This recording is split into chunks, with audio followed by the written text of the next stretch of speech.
7 दिवस पूर्ण झाले. 7 दिवस पूर्ण झाले म्हणजे भगवंताची लीला आज पूर्ण होणार. भगवंताची लीला कधी पूर्ण नाही होत. आपण श्रवण केलं, कथा कधीही समाप्त होत नाही. कथेचा विराम दिवस असतो. काय असतो? विराम दिवस. या जगामध्ये अशी कोणतीच कथा नाही जी समाप्त होईल, है ना. म्हणजे या महाराजांनी म्हटलं आज कथाचा समाप्ती दिवस म्हणजे कुछ तो गडबड.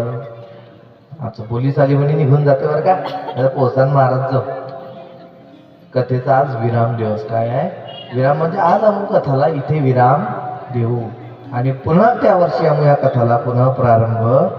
आपण श्रवण केलं काय? हरि अनंत हरि कथा अनंता, हरि अनंत हरि कथा अनंता, हरि अनंत हरि कथा अनंता, हरि अनंत हरि कथा अनंता. कहे सुनाई बहुविधि सब संता, कहे सुनाई बहुविधि सब संता. हरि अनंत हरि कथा अनंता, हरि अनंत हरि कथा अनंता. महाराज हरि अनंत हरि कथा अनंता. हरी ही अनंत आहे आणि हरीची कथा ही अनंत आहे. हरीची कथाला कधीच विराम होत नाही.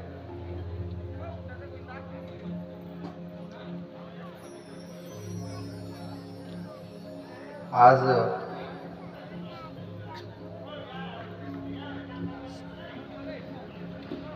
7 दिवस भगवंताचं नामस्मरण चिंतन कीर्तन आपण केलं. कथा होईल, काल्याचं कीर्तन होईल, काल्या येईल, काल्याने येईल, काल्याचं कीर्तन होईल. आम्हाला थोडं ज्ञान कमी आहे वारकरी संप्रदायाचं. पहिले तर मला वाटते काल्याचं कीर्तन म्हणजे महाराज काया, आणि अधिकतर लेकराच्या मनामध्ये तोच धाक आहे. काल्याचं कीर्तन म्हणजे काया महाराज आणि तो कीर्तन. आता माई वय काही जास्त आहे का? माई वय बी कमी आहे, म्हणून मी बी अजून मला लहानच आहे. पहिलेच मला तेच वाटे काल्याचं कीर्तन, काल्याचं कीर्तन.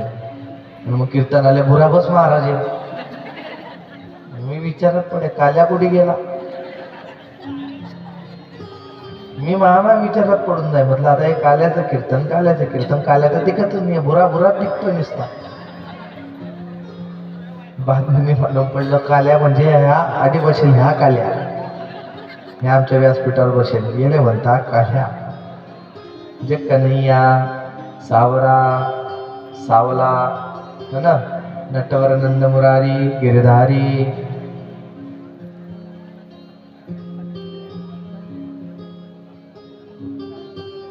हे आमचा काल्या.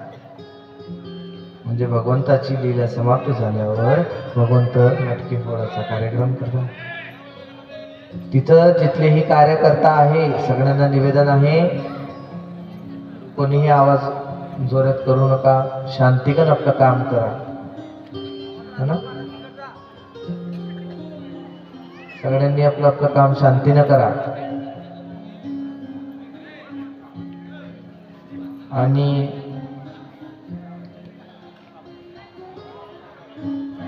भगवंताचं इथलं गोड स्वरूप आपण श्रवण केलं, कीर्तन केलं, आनंद केला.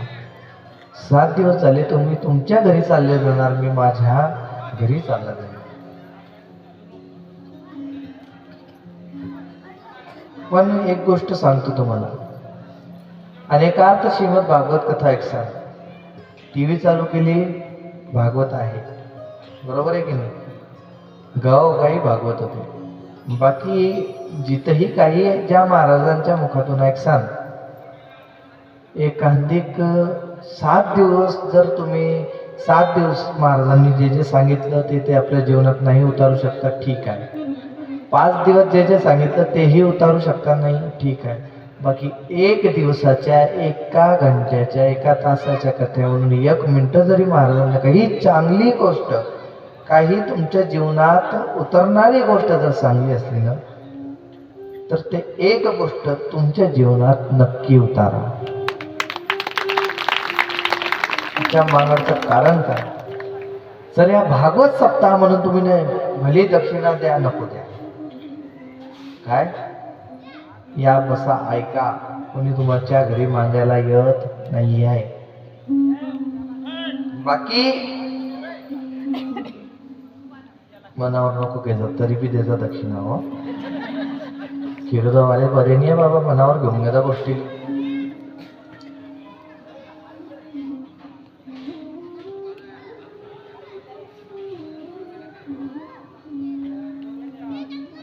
तर जर एकही गोष्ट तुम्ही ना तुमच्या जीवनात उतारली तर कथा अरेंजमेंट करणाऱ्याचाही उद्धार होतो, कथा करणाऱ्याचाही उद्धार होतो, संगीतकारांचाही उद्धार होतो, साऊंडवाल्याचाही उद्धार होतो, आणि श्रोता ऐकणाऱ्याचाही उद्धार होतो, ऐकवणाऱ्याचाही उद्धार. म्हणजे जर इथले आपण सर्व काही बसलेले आहे आणि जर हिच्यामध्ये एकही मातेनं जीवनामध्ये चांगली गोष्ट उतारली, जे पाप करत होते ते पाप करायचे थांबून गेले, जे गलत रस्त्यावर जात होते ते गलत रस्त्यावर जाता जाता थांबून गेले, तर महाराज या जगामध्ये सगळं मोठा उद्धार त्यालाच म्हणतात.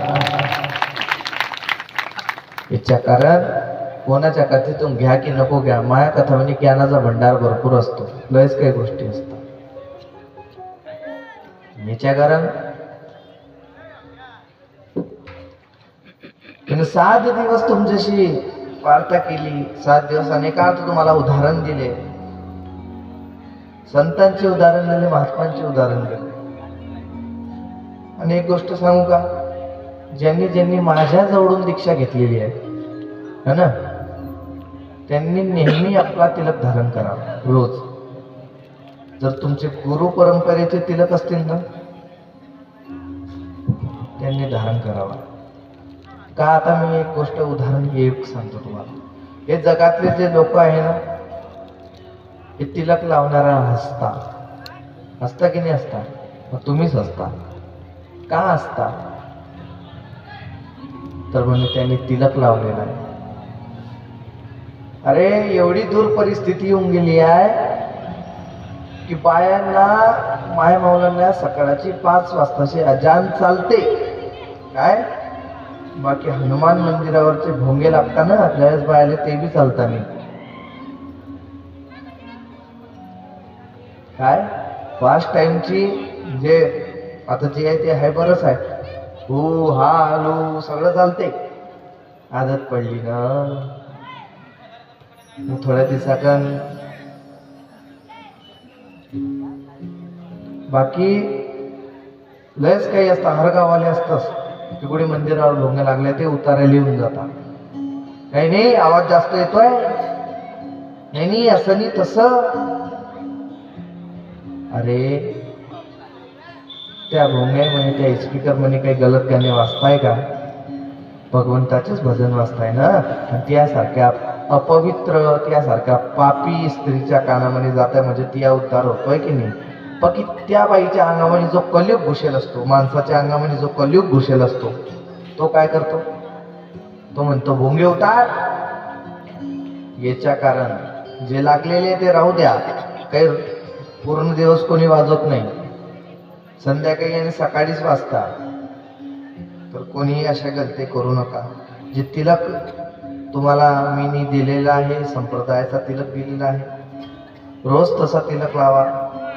लोकांचं काम आहे हसणं, लोक हसत राहतील का बघ की ते पापी आहे. आणि पापी मनुष्य हसतो कारण की तो मधातून बयतो की यानं लावलाय पण मी लावू शकत नाही. त्याच्या मनातली फिलिंग्स, तो जडतो मधातून, तो बयतो. लोकांचं तर काम आहे ना काय, जीवनभर मी सांगलं 4 लोकांची लाज तुम्ही वागवता, त्यात ते 4 लोक काय कामाचे रे? ते 4 लोक तुमच्या मेल्याच्या नंतरच तुम्हाला भेटतात. ते एकच गोष्ट म्हणतात, राम नाम सत्य हे. याच्या कारण 4 लोकांची लज्जा कधीच राखू नका, गलत कामाला राखा. हिंदी में कहते गलत काम की शर्म है, भगवान की भक्ति करने में कैसी शर्म? बरोबर आहे की नाही? तर नेहमी आपले गुरु परंपराचे तिलक लावा, आपले भगवंताची माळ जप करा. महाराज किती उदाहरण देऊ. शांती ब्रह्म एकनाथजी महाराज, काय पैठण शिरोमणी शांती ब्रह्मश्री एकनाथजी महाराज आपल्या कार्यावर एकनिष्ठ राहत.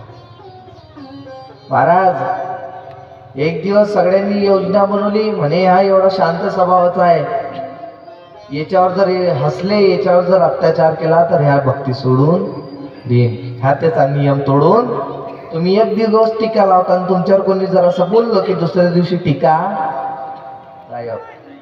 पर ऐका, कथा ऐका, लक्ष देऊन ऐकजा. शांती ब्रह्म एकनाथ महाराजांचा रोजचा नियम होता, रोज जायचं गोदावरी म्हणे स्नान करायचं.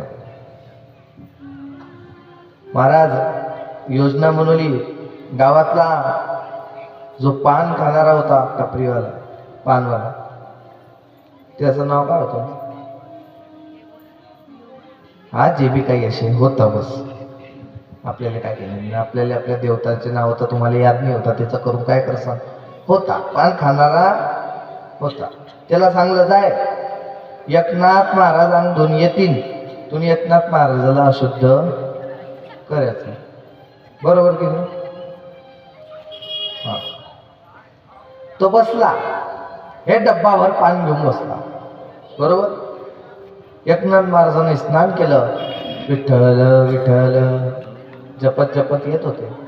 त्यांनी एकनाथ महाराजांच्यावर पानाचा पिचकारी मारला. एकनाथ महाराजांनी त्याला नमस्कार केला आणि नमस्कार करून धन्यवाद केला आणि पुन्हा स्नान करायला गेले. दुसरींदा स्नान करून आले, पुन्हा त्याने पिचकारी मारली, पुन्हा तो थुकला. एकनाथ महाराजांना नमस्कार केला, पुन्हा स्नान. मयानं तुमच्यासारखं असतात, एक दगड उचलताना त्याच्या मस्तकातच मारता. फुटक्या दिखत नाही तुले, तिकडे थुक ना, असं नाही होते. एकनाथ महाराज बरं, पुरुषांनी जरा ह्या साईडले बसून जा बरं, इकडे खसकून जा. पुरुष मंडळ असे तुकड्या तुकड्या म्हणे नको बसा. आज 15-20 धाव. एकनाथ महाराजांनी एक शब्दही नाही, फक्त धन्यवाद जय हरी स्नान करायला. महाराज आखरी शेवटी त्याच्या तोंडामध्ये फोडे आले. काय आले? फोडे येऊन गेले, छाले येऊन गेले, तोंड येऊन गेलं महाराज त्याचं. तरी पण तो करत राहिला. आखरी शेवटी तोंड आलं, पूर्ण रक्ताकण लाल झालं. एकनाथ महाराज आले आणि एकनाथ महाराजांच्या चरणावर तो दंडवत झाला. एकनाथ महाराजांच्या चरणावर तो दंडवत का झाला? त्याच्या मागचं कारण काय? म्हणे अशी धैर्यशील व्यक्ती मी आज तक या जगात पाहिलेला नाही, ज्याची धैर्य मी तोडू शकला नाही. इतला धैर्यशील.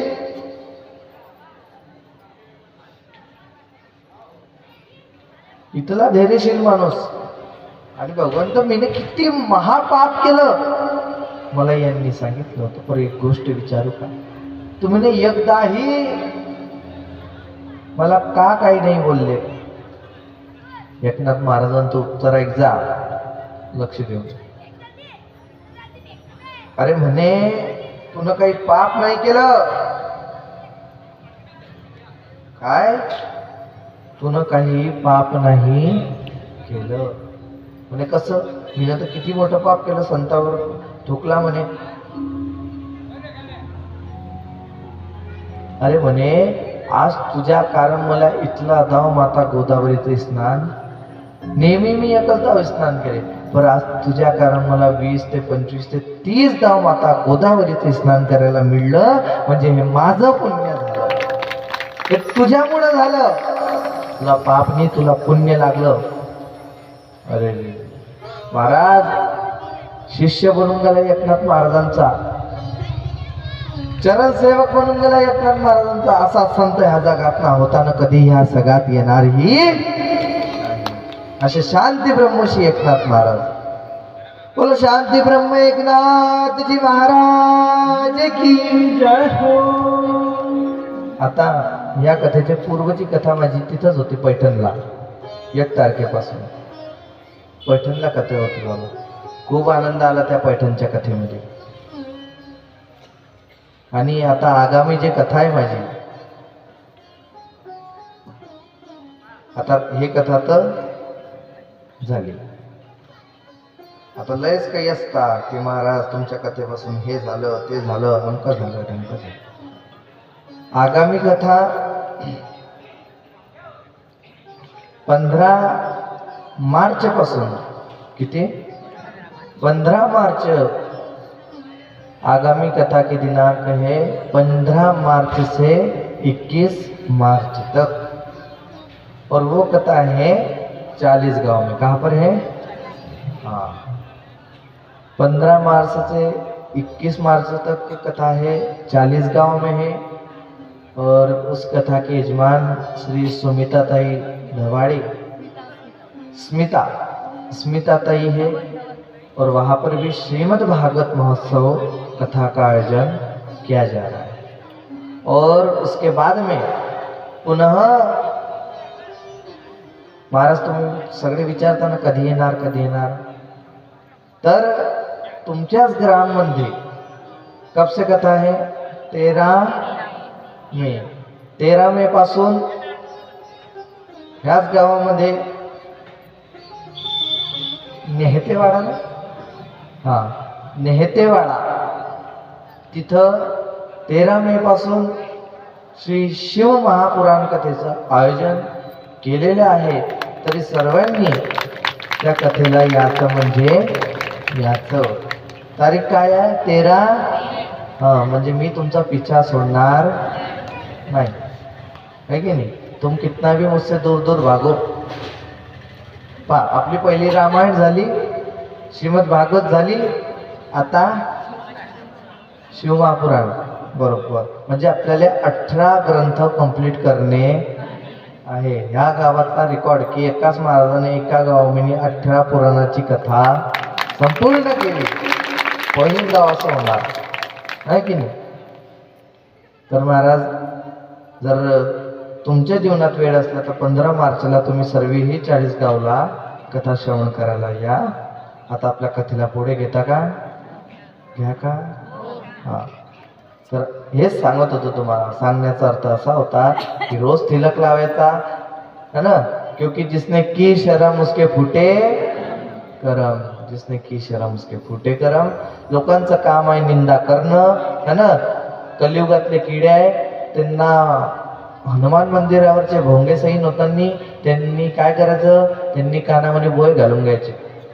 जेले नमाज पसंत आहे त्यांनी नमाजले बसायचं, जेले हनुमान मंदिराची सैन होताना त्यांनी नाही करायचं. असे लोक सनातन धर्मावर डाग आहे. काय आहे? डाग आहे. हे गावगावची कहाणी आहे. अशा हिंदूंना तर चिल्लू भर पाणी में डूब के मर जाना चाहिए. ज्यानं राम नाम नाही घेतलं, ज्याने कृष्ण नाम नाही घेतलं, त्याने असं चिल्लू भर पाणी में तो जर कुदीन ना, ते पाणी म्हणे अरे मी अपवित्र झालो है ना. त्यानं तर मग कोल्ड्या हिरीतच, ते कोल्डी हिरवी म्हणे मी मग दगड हातो ते, पण तू नको मरू. अशा लोकांना काय पाहिजे? अशा लोकांना डुबून मरायला पाहिजे. चुल्लू भर पाणी म्हणे. जे भगवानचं नाव नाही घेता, जे भगवंताला पसंत नाही करता. कसं हो ना राम नाम लीनो ना कृष्ण नाम लीनो, तूने भरी जवानी में तू डूब के मर जा रे चिल्लू भर पानी में. तू डूब के मर जा रे चिल्लू भर पानी में. तू डूब के मर जा रे चिल्लू भर पानी में.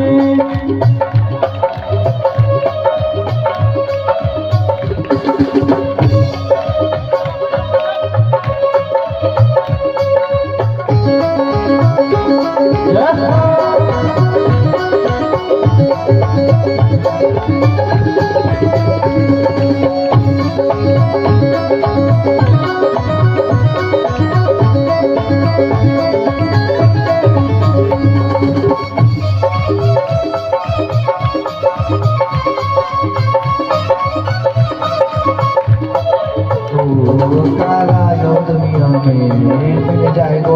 माटी में, क्या लाए दुनिया में मिल जाएगा माटी में। एक दिन काया तेरी कस जाएगी काठी में, का तेरी कस जाएगी काठी में। पानी को बबूला है, पानी को बबूला है, पानी को बबूला है, पानी को बबूला है, मिल जाएगा पानी में। तो क्या करना चाहिए ऐसे व्यक्ति को? तू डूब के सब बोलो जोर से, ओ तू डूब के मर जा रे सिंधु पर पानी में, डूब के मर जा रे टुल्लू पर पानी में, तू डूब के मर जा रे टुल्लू पर पानी में। हरि बोल।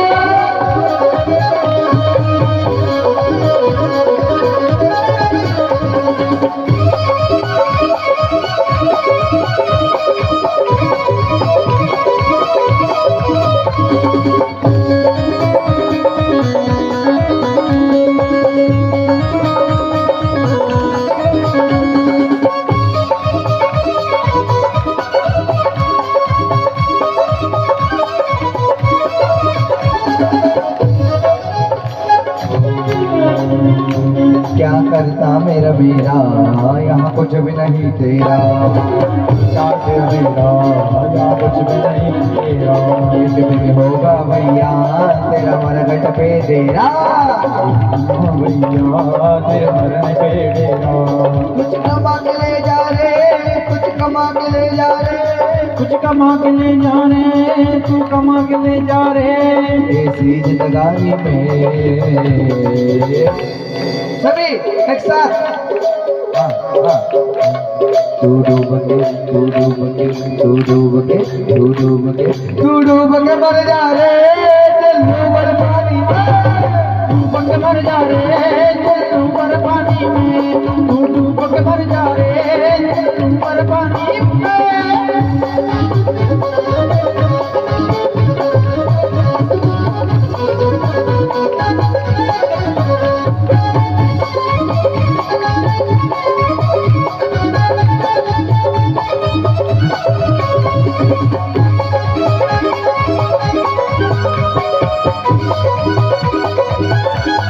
हरि बोल।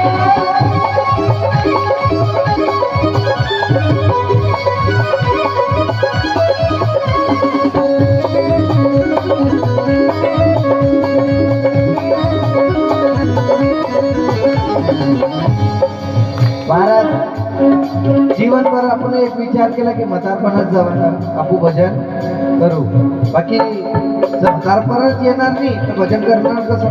50-50 म्हणजे आजकाल सगळे जात आहे, बरोबर की नाही?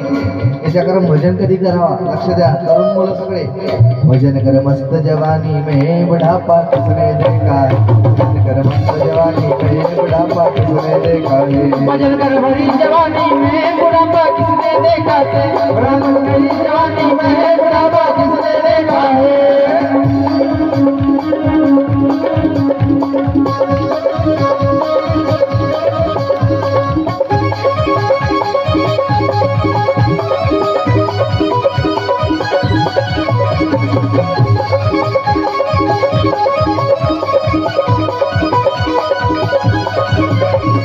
ताड़ी ताड़ी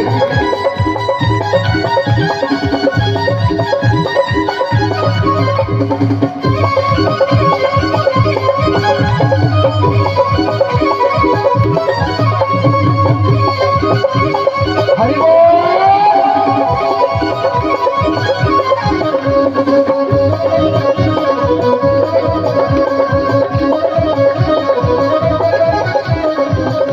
महाराज ह्या गोष्टी उचलणार तुमच्या अंगात लक्षणं येतील कशाचे? म्हातारपणाचे लक्षणं. हे पुरे खासण्या डॉक्टरांचे पेशंट आहे, अडून तर लोक खुर्चीवाले जितले मी सगळे खासण्या डॉक्टरांचे पेशंट आहे, बरोबर की नाही? हा मग काय होईल लक्ष द्या, म्हातारे झाले की असं खुर्च्या पकडण्या पडते.